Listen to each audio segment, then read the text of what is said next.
Welcome. In front of me I have the Motorola Moto G52, and today I'll go over unboxing along with a really quick overview of this phone. So anyway, without further ado, let's just pop it straight open.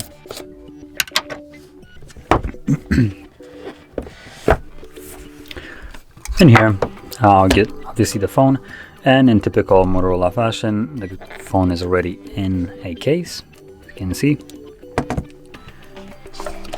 Below that we get our charger and our charging brick, or cable.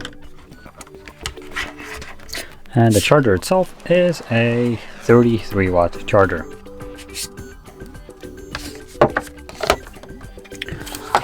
So let's peel off this sticker. Actually, I'm gonna first power it on.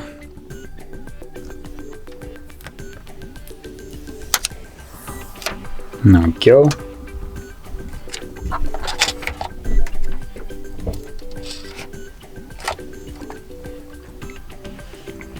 So while the device is booting up, and once I start going through the setup, I'm gonna start going over the specs of it. So right at the front, obviously we have our display, and this is a 6.6 inch display with a resolution of 1080p by 2400. So fairly typical resolution, what I would consider. And it is an AMOLED display, so that will give you those really nice black colors, and it also runs at 90 Hz refresh rate, so that's another positive here of the display. It has about 86.9% screen to body ratio with 402 pixels per inch. So this is what I guess I could consider as a typical mid-range flagship kind of or high-range display. It is a decent display in general, so no grapes here of any sorts.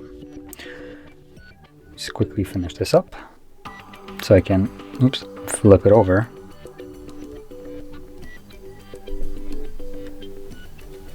There we go.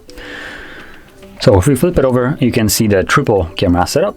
So we are looking at a main sensor of 15 megapixels. It's a wide one. Then we have an 8 megapixel ultra wide and 2 megapixel macro.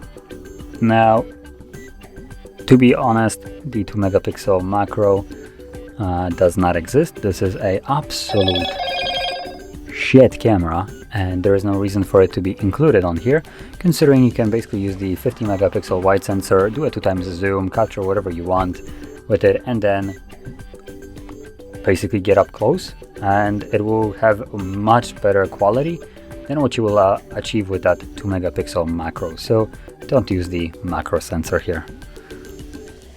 Now at the front we have a 16 megapixel wide sensor. So I'm not really gonna go into like taking photos here. It's not like I really have any kind of expertise in this department, so honestly I think I'm just gonna leave it alone. And I'm gonna move over to the next part, which is these internal specs of it.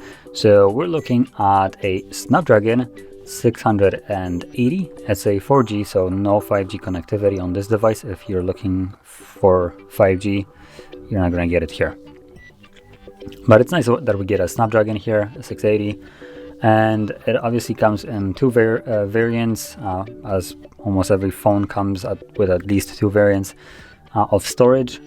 Or RAM. Now this one for some reason only varies in terms of RAM and not the storage, so you get in both versions 128 gigs of storage, and you have the 4 or 6 gig RAM versions. Now the one that I have right here is, I'm actually gonna check because I don't know, is a 4 gig RAM. So this is the lower end version of it. Once I take off the cover, I will check out the tray. There we go.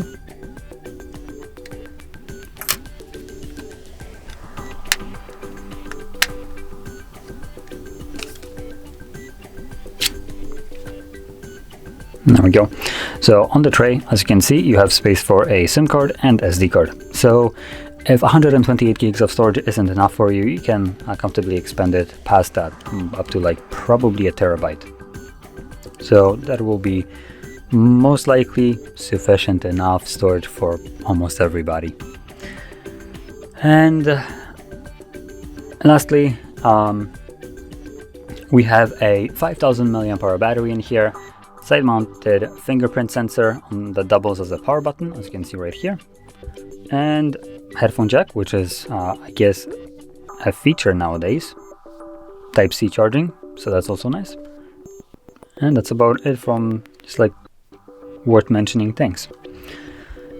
So to basically conclude this, for about 250 to about like 300 and something dollars, 250 euros, you getting a fairly decent device. It is in a mid-range category, although it's not like super overpriced, and the display itself right here is fairly nice. It is an AMOLED display, like I mentioned before, with a higher refresh rate and just in general a decent quality with 1080p and all that stuff. So the display itself here is quite nice.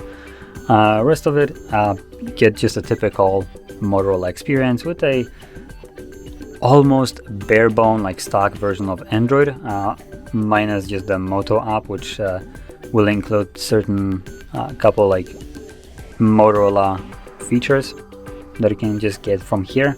Obviously you can find them also in settings, but in general the device is as stock to Android as it possibly can get, almost. Obviously the more stocked version would be just the Google Pixel, but this is really close there. And obviously because of that you're gonna be getting a fairly decent experience. You're not gonna get some stupid changes as some other manufacturers make. I'm referring to this garbage right here, my Mate 20 Pro. For some reason the manufacturer here just removes almost every good feature that that Google implements, because I guess F me, that's kind of how I feel. But here obviously this is just like a stock version of Android, so if Android has it, you most likely will have it either as well. So fairly nice. And honestly, it's just a decent device for the price. I don't really see any kind of like super great qualities in here. We don't have like any flagship specs in here or features like wireless charging and all that stuff. So don't expect it. Tone down expectations for the device. But for the price that you pay, it seems like a fairly decently well-rounded device that it obviously will do whatever you need it to do, and in certain cases do it fairly decently. So honestly, from a mid-range device, that's all I expect, and that's what this device delivers. So that being said, if you found this video helpful, don't forget to hit like, subscribe, and thanks for watching.